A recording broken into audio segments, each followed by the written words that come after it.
টাইমছৰ আকৌ এটি নতুন ৰেচিপি ভিডিঅ'লৈ মই দৰ্শনে আপোনাক সকলোকে স্বাগতম জনাইছোঁ। আশা কৰোঁ আপোনালোক সকলো ভালে আছে। মই আজি ভিডিঅ'টো মেক্সিমাম ভইচ দিয়ে কৰিম, আপোনালোকে বেয়া নাপাব। ইয়াৰ কাৰণটো মই লাষ্টৰ ফালে আপোনালোকক জনাই দিম। যেনে ব'লক ভিডিঅ'টো ষ্টাৰ্ট এই মাছটোৰ লগতে আজি সৰিয়হ বনাম মই, আপোনালোকে চাব। বহুত টেষ্টি এটা ৰেচিপি বনাম। ভিডিঅ'টো বনাম ৰাতি, কিন্তু মায়ে দিনতে মাছটো বাছি থৈছে কাৰণে মই দিনতে ভিডিঅ'টো কৰি থৈছোঁ। আৰু এয়া হৈছে মাছ, মায়ে মাছ বাছি দিলে। এয়া হৈছে মাছৰ ডিম, এইখিনি মায়ে ভাজিব আৰু কিবা কৰি। বাকী এয়া হৈছে ৰেচিপিটো খুব সহজ। মই সৰিয়হ তিয়াই থৈছোঁ আৰু আপোনালোকৰ অথনি মই কৈছোঁৱেই, লগত বিলাহী দিম। এয়া খুব ধুনীয়া হ'ব, আপোনালোকে চাব ভিডিঅ'টো। আৰু খাবলৈ বহুত টেষ্টি হয়, আপোনালোকে চবেই চাগে জানেই, নহ'লো আৰু মই দিছোঁ। আৰু প্ৰথমতে লাগিব নহৰু, আদা আৰু পিঁয়াজৰ এটা পেষ্ট। এয়া মই তৈয়াৰ কৰি ল'ম। আৰু তাৰপাছত মই মিক্সিত দিম সৰিয়হ, ক'লা আৰু বগা সৰিয়হ দুইটা মিক্স, তেতিয়া বেছি সোৱাদ হয়। তাৰপাছত এয়া বিলাহী কাটি থৈছোঁ, ইয়াৰ পেষ্ট বনাম মই।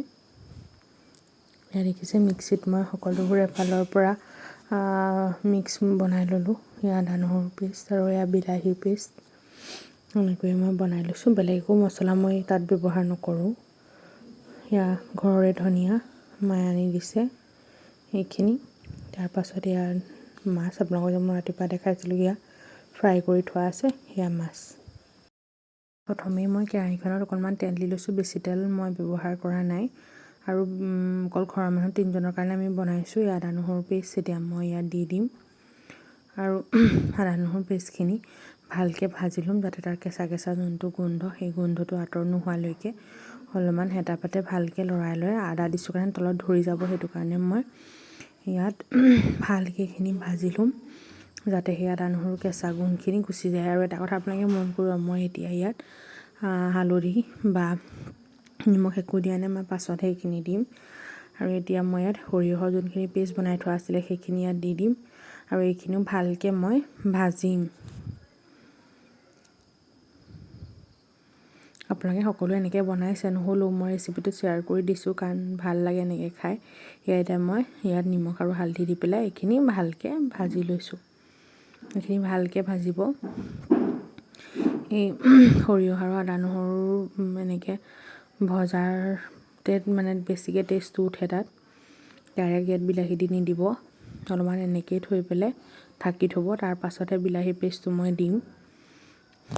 এতিয়া মই ইয়াত বিলাহীখিনি দি দিম, আৰু বিলাহী আৰু এইখিনি ভালকৈ ভাজিব। এয়া দেখিছে, খুব ধুনীয়া হয়। আপোনালোকক মই কৈছোঁ, বহুত ধুনীয়া হয়। আপোনালোকে ঘৰত যদি দাইল চাইল বনায়, তেতিয়া অকণমান গ্ৰেভি টাইপৰ এনেকৈ বনাব পাৰে, যেনেকৈ আপোনালোকে মাংসৰ গ্ৰেভি বনায়, ঠিক তেনেকেই বৰ ভাল লাগে খাই। মই বিশেষকৈ স্পেচিয়েলি মই ইমান মাছ খাই বেয়া পাওঁ মানে মই নাখাওঁ বুলি ক'লেও ভুল নহয়, কিন্তু মই এই ৰেচিপিটোৰ কাৰণে পূৰা বলিয়া হৈ থাকোঁ।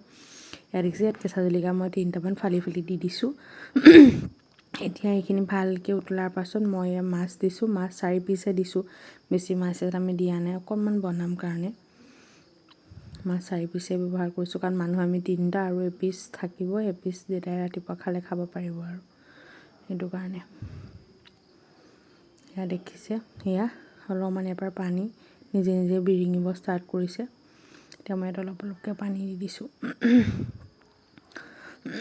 এটা কথা মন কৰিব, এই জোলখন যিমান উতলে সিমান ভাল, গতিকে ঢাকনাটো দি পেলাই আপোনালোকে বহুত সময় উতলাব। বহুত মানে মইতো এয়া প্ৰায় আধা ঘণ্টামান উতলাইছোঁ বুলি ক'লেও কিজানি ভুল কোৱা নহ'ব। মই পূৰা ডাঠ এটা পেষ্ট তৈয়াৰ কৰি দিছোঁ মানে ইয়াৰ পৰা। এতিয়া মই যেতিয়া এইখিনি হৈ গ'ল উতলি, এতিয়া ইয়াত মই কেঁচা ধনিয়াখিনি দি দিছোঁ। এয়া দেখিছে, ধনিয়াখিনি তেতিয়া সেই কেঁচা হোৱা সময়ত ধনিয়াখিনি দিলে তাৰ যোনটো স্মেল, সেই স্মেলটো ৰৈ যায়। বেছি আগতীয়াকৈ দিলে স্মেলটো ৰৈ নাযায়, সেইটো কাৰণে। এয়া দেখিছে, এতিয়া মোৰ জোল ৰেডি।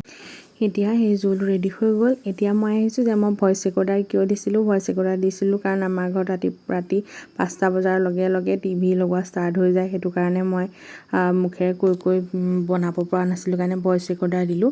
যদি আপোনালোকে ভিডিঅ'টো চাই ভাল পায়, তেন্তে লাইক কৰিব, কমেণ্ট কৰিব, শ্বেয়াৰ কৰিব, এণ্ড প্লিজ মোৰ চেনেলটো ছাবস্ক্ৰাইব কৰিব।